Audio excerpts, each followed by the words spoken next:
goblin forces have advanced to the east gate. No. They're spreading too fast. They're coming! 2005. I'm a dorky 12-year-old making home movies and recording myself playing video games. Can you imagine LARPing? I let the dice kill the imaginary goblins, like an adult. One game that consumed a lot of that year was Final Fantasy X. I never experienced anything like it, something that openly challenged religious authority that was brand new to me. I was a good Christian boy, but the truth that authority figures could be lying to you was laid as bare as Titus's boxer briefs. But it wasn't the game itself that shaped this Herculean agnostic atheist. I can't recall how, but I stumbled upon a web page for a little-known parody script of the popular video game. It's no hyperbole to say it destroyed my hometown and flung me into a reality-transcending void from which I emerged as the content creator you know today. Fanfiction, comedy critique, personal angst? This is my most unmarketable video yet. I'm an embarrassing home movie, and let me tell you about the Final Fantasy X thumbnail theater.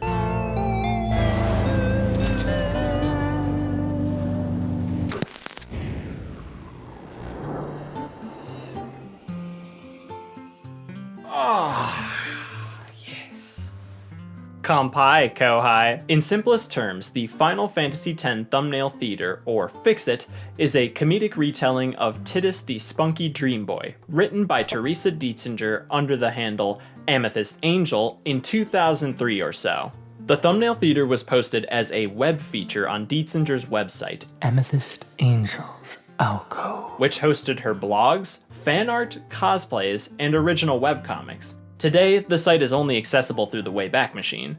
While theater adjacent, thumbnail theaters are closer to like a chat log. They read, as the moniker suggests, like a stage play with pictures of the characters displayed next to the dialogue and an intentional, stylistic omission of almost all stage direction or scene changes.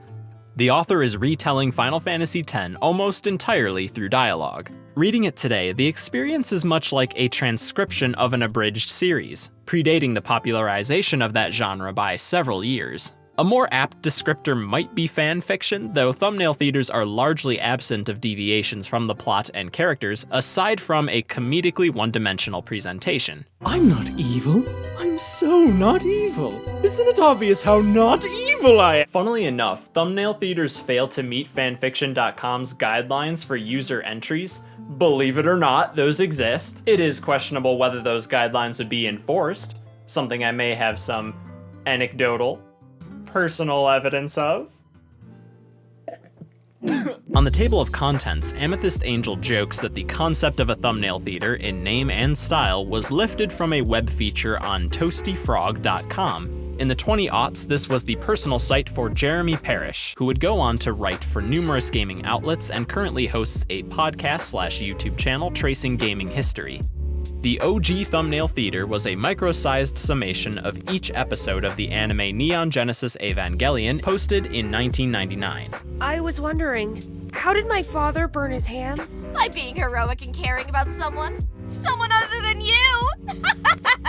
Loser! Toasty defined the Thumbnail Theater to be a quick and convenient compendium of the highlights of the best anime, and of course some of the worst as well. I have to imagine that was a joke, because Toasty's theaters read like what we would nowadays call a shitpost. Ainami, how do you remain so calm? I listen to Marilyn Manson and play video games, and therefore have no regard for my life. From what I can tell, the specific branding of Thumbnail Theater was not widespread among fan creators of the time.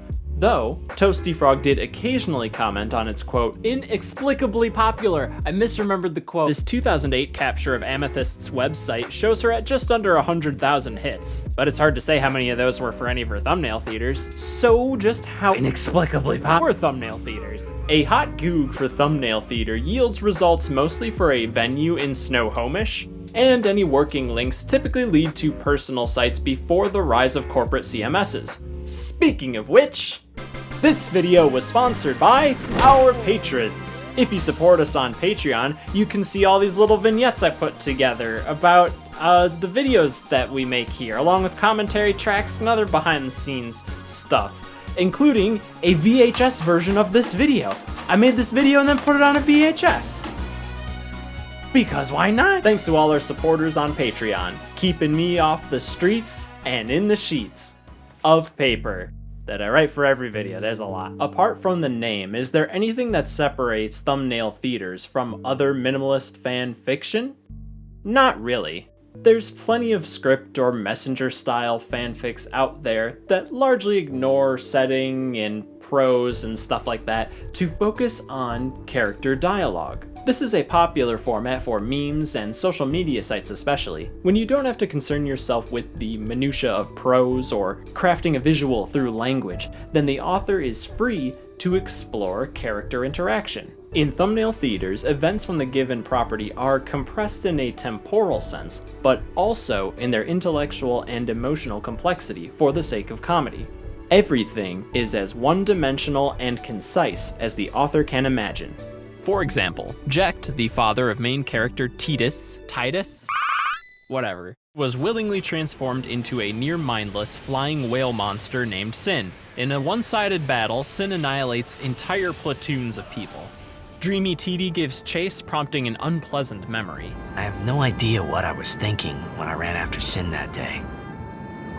Before I knew what I was doing, there I was, chasing him down like a thief at market. Maybe I was angry. Maybe I wanted to go home. And here is how that poignant moment is handled in the Thumbnail Theater. Father, you're a drunk and you suck. Yeah? Well, you're a crybaby. I'm not. I commented earlier that TTs can read like an abridged series, but there is more than the abridged pacing that bridges the two. That is their usage of metafictional elements. For our purposes, these are things that draw attention to the fact that you are experiencing a composed work. I have 2 more androids, the original androids that were always a part of this story. Common examples of metafictional elements are fourth wall breaks. They say Seymour went to Macarena Temple. Makalania Temple. Or characters or dialogue with an extra fictional awareness to their nature as pieces within a story. In about 5 seconds, you will be interrupted by the opening credits. What the hell are you talking about? The progenitor of the abridged series, Yu-Gi-Oh! The Abridged series, is rife with this. Hey, are you in there? It's your move. Sorry, Yug. Doing this Brooklyn accent makes it difficult to concentrate on card games. This is a comment directed at an audience who has seen the wonderfully bizarre 4Kids dub of Yu-Gi-Oh!, where this Japanese character, Katsuya Jonouchi, has a regional US accent and English name. Ryoku! Ryoku? It's all Greek to me, pal. The joke is the character speaking about this dubbing decision in the diegesis of the show. I know what you mean. My voice is pretty crazy too. This is a typical way metafictional humor manifests in these works, dialogue directed at the viewer. Other times, it's characters commenting on the construction of the piece, how the production team has chosen to tell this story. If these cards are so great, why didn't Pegasus use them in Season 1? Because the writers hadn't thought of them yet. Speaking outside the constructed reality of a story can serve as critique of the genre or some context the story exists within or is associated with. The game Undertale challenges players by confronting them with the implications of murdering every monster you come across, a generally accepted practice in RPGs. Metafictional commentary as comedy, however, has far more exposure in pop culture, and its usage tends to be blunt. Please don't make the supersuit green, or animate it. The mainstream example is Deadpool, but I think the storytelling capabilities of metafictional content in comedy is better exemplified in Community. On Halloween, Britta, an overzealous psych major, fears an unknown someone in her study group tested positive for homicidal tendencies. To secretly fish them out, Britta has the group tell scary stories. Once upon a time, there's a couple in a car in the woods making out or something. Britta tells her story as fast as possible, which manifests as the characters in that story explaining their motivations and actions outright. I'm getting stabbed with this hook hand thing! Oh my god! No! I was right! Abed, the resident pop culture expert and chief proponent of the show's metafictional humor, is unimpressed by the artificiality of the characters' decision-making.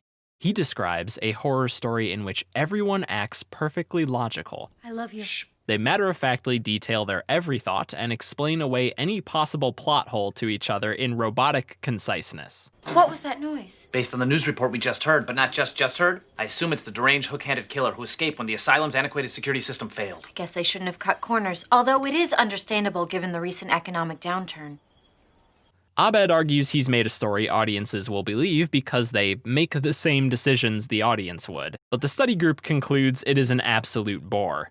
The meta-stories are funny, but the deeper joke is Abed's perspective. He's seen many movies and knows how to criticize them, but misses something about what makes them entertaining. Character flaws and the very human inability to speak exactly what you're thinking. Explaining humor is just the best. In just about every thumbnail theater that I've come across, there's little attempt to make the dialogue between characters believable. It's less that they talk to each other and more cheating out at the audience, winking to them at the rate of a high-speed camera. Now that sounds like a criticism, but really it isn't. This is just the style the authors have chosen to tell this story. Every character is the horror movie versions of Britta and Abed. And with that in mind, we can judge these works on their own merits.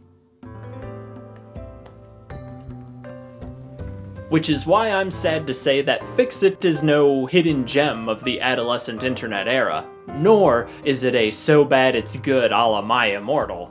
It's a tepid parody that will elicit a few internal chuckles in the right audience. Oh, at the time I thought it was the funniest thing I'd ever read, but now it gives me a little bit of a smirk now and again. Because the theater maintains the events of the game more or less how they happen, your mileage is going to be determined by the interp of the characters. And I just don't think they're that funny here. Yuna is spineless, and you know this because she's always mentioning it. Orin thinks he's cooler and badder than everyone else, including the audience, which manifests as him being, quote, an insufferable curmudgeon. Seymour can't wait to tell you how evil he's not. Luzu and Gada's only joke is saying they aren't gay. Whatever potential these characterizations have is marred by the style. It's looped shouting of the most basic fan consensus of characters. But on top of that, once Sin appears, the Albed will whack him with their machinery. That, or everyone involved in the operation will die horrible, screaming, bloody deaths. Since we're not even halfway through the game yet, I think it would probably be a safe bet to put our money on the horrible, screaming, bloody deaths that'll come. Lulu is notable for being the most consistently written character. She's self-aware of being an exposition dump and a pessimist, doomed to eye-roll at the ever-illogical actions of her compatriots. There's no temple here in Guadasalam, see? I didn't even ask a question and you're explaining things. You'd rather I say nothing, then? T-Tai is the most inconsistent character. Sometimes he's an endearing idiot who can't perceive the effects of his actions or the course of the story. Other times, he's a snark machine with an external awareness of the fiction so much that nothing impresses him. In those moments, you could swap Lulu and Titus's meta-dialogue between them, and they'd be indistinguishable. To top it off, most of this meta-dialogue is just mundane observations. Worse, everyone speaks in a sarcastic and straightforward dialect. With effectively one voice in the script, you can feel the writer peeling through the seams. It was also nice of the game developers to create depth to the story by throwing in some secondary characters. For secondary characters, read future canon fodder. Jeez, Lulu, you always have to be so negative? For negative, read realistic. That's hardly uncommon in fanfiction. In many cases, it's the draw. And yes, breaking the fiction illusion with aggressively low-effort writing is the point here, but it's possible to do the job too well. But as a kid, none of that registered. I hadn't heard a lot of these terms before. It was rebellious to pull the curtain away, seeing the puppets are on strings. But now I understand these observations inside the fiction are about as transgressive as conservatism is punk rock. Stop being meta. Why do you always have to take whatever happens to us and shove it up its own ass? Don't get me wrong, the word subplot is hilarious. It sounds like a bunch of sandwiches staged a coup, but it takes more than recognizing narrative components to coax my lols. And yet, even as my understanding of writing develops, my affection for this parody hasn't lessened. It's not unfunny, there are a few solid digs at characters. Where are my manners? I am matron, a scholar. There's something we girls would like to discuss. Alone, you and Bright Eyes go and stand way over there. What could they be talking about? Probably mysterious girly things that I don't understand. But what makes Fix-It special for me all the fanfiction, flash animations, and YouTube parodies out there that would help me define my artistic sensibilities for better or worse.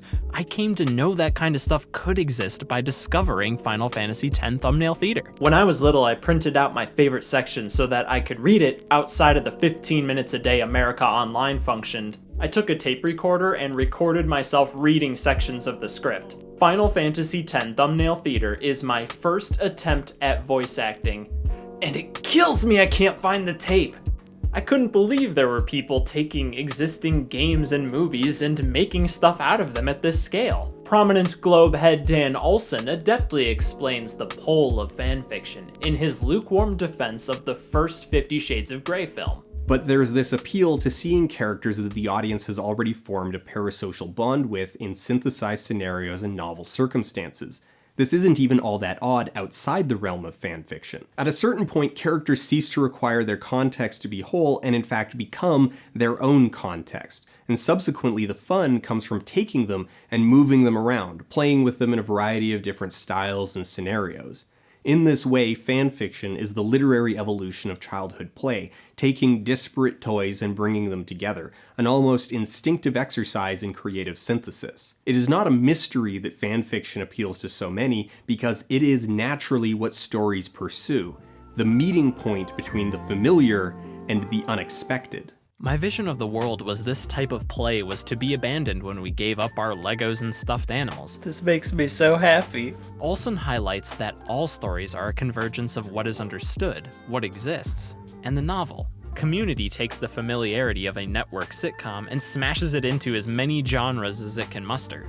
Undertale is a 4th-generation console-era RPG until it reaches through the screen, begging you to question the morality of those games. Final Fantasy X is a sequel and a long-running franchise with expected norms in its setting, its story, and mechanics, with new ideas across all those spectrums. And fanfiction. Fanfiction is universally celebrated, from simple memes to 50 Shades of Grey. This is all art worthy of critical thought.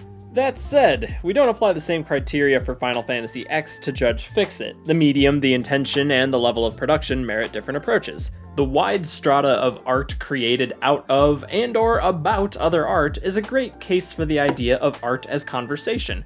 Fix-It explicitly directs us to an audience interpretation of two characters as gay. Addressing this is the majority of their screen time. This decision by the author drags us into an existing discussion about the characters.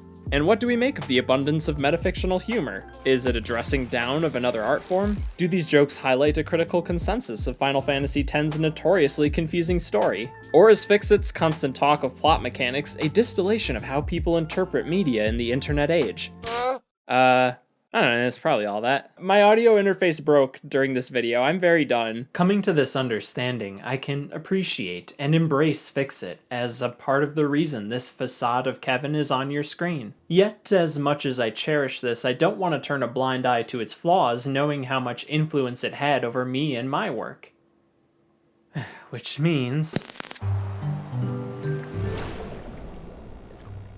this is 7 Days in Twilight Town, my very own Kingdom Hearts 2 thumbnail theater. Written by Muffinmonkeys, copyright Evil Leprechaun Studios, 2005. I'm Axel. Ring any bells? Not even a tinkle. Really? But we're best buddies. No matter. Take this! Huge, spinny, flamey, spinny, attacky thingy! Ouch! That's smarts! Why does everyone attack me instead of talking things out? No matter. I have an ace up my sleeve. Go Pokeball! I'll give myself some credit. I predicted The Simpsons being added to Disney's Monopoly. But, is that Clam from Camp Lazlo? Anyway, I was making stuff like that all the time, either in writing or video form. For years, my personal YouTube channel was home to numerous videos you could generously describe as machinima. They're somewhere between a donkey video and an abridged series. Also random gibberish coupled with meta commentary. For great justice! Isn't that the popular word these days? My video game intuition tells me that there is a boss fight coming. The crown jewel of these videos is the Rogue Galaxy thing. This was a short-lived series spoofing the PS2 game Rogue Galaxy.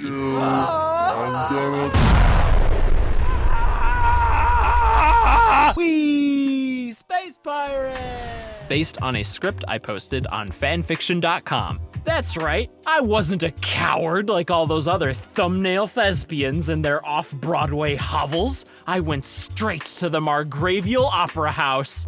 Every criticism I have of Fix-It applies triple to this garbage. So many lines are referential to the narrative, there's little nuance in the character voices, it's lazy, unfunny, and impossible to follow the action unless you are intimately familiar with, as I admitted, the greatest game no one's played. Don't worry, if anyone is killed off in this game, I doubt it will be you, Mr. Main Character.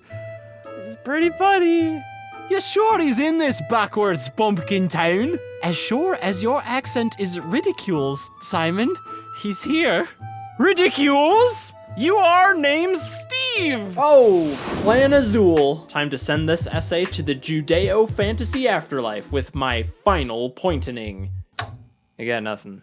If this pilgrimage had a point, I lost it somewhere along the way. I guess I'm not fighting sin. Man, I told myself I would write screenplays and I would voice act during quarantine, and here I am just being pretentious about the one thing I feel I've grown beyond in this stunted, lonely career. Ooh, where did that come from? That is 2020 talking. Let's close this one out. The rest of the videos on my personal channel are all private now. They don't represent who I am today. There's a lot of uncomfortable humor in them, and that's just stuff I don't want putting out into the world.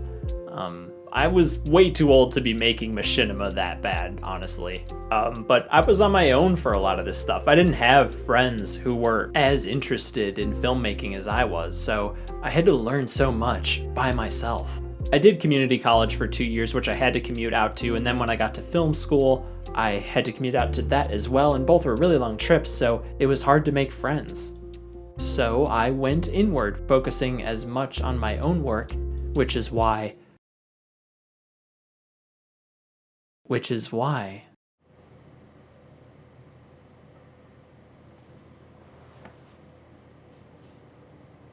I'm so hard on myself.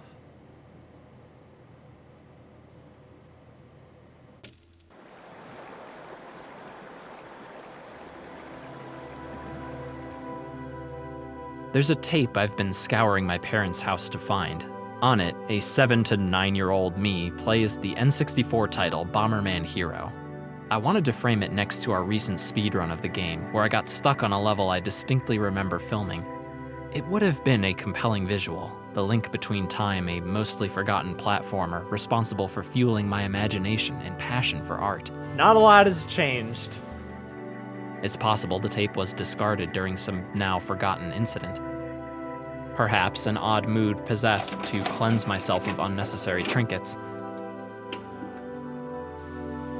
As my fruitless search continued, a sadness beyond that of a lessened final product crept in. If I could find that footage of a young boy pointing an over-the-shoulder camera propped on a footstool at a television screen, I'd recapture that pure creative force that motivated my youth, which can be all but absent in the proto-apocalypse that is adulthood in 2020 America. My dream is to showrun my own animated series. There's 10 to 20 drafts in the hard drives with barely a whole script between them.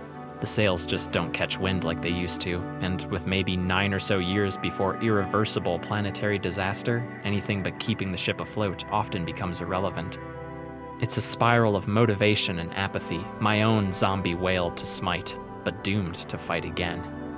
The mentality of always be improving can be as thin ice over a deep lake. A simple crack plummets one into the depths of accepting nothing but perfection, even when you recognize perfection is impossible.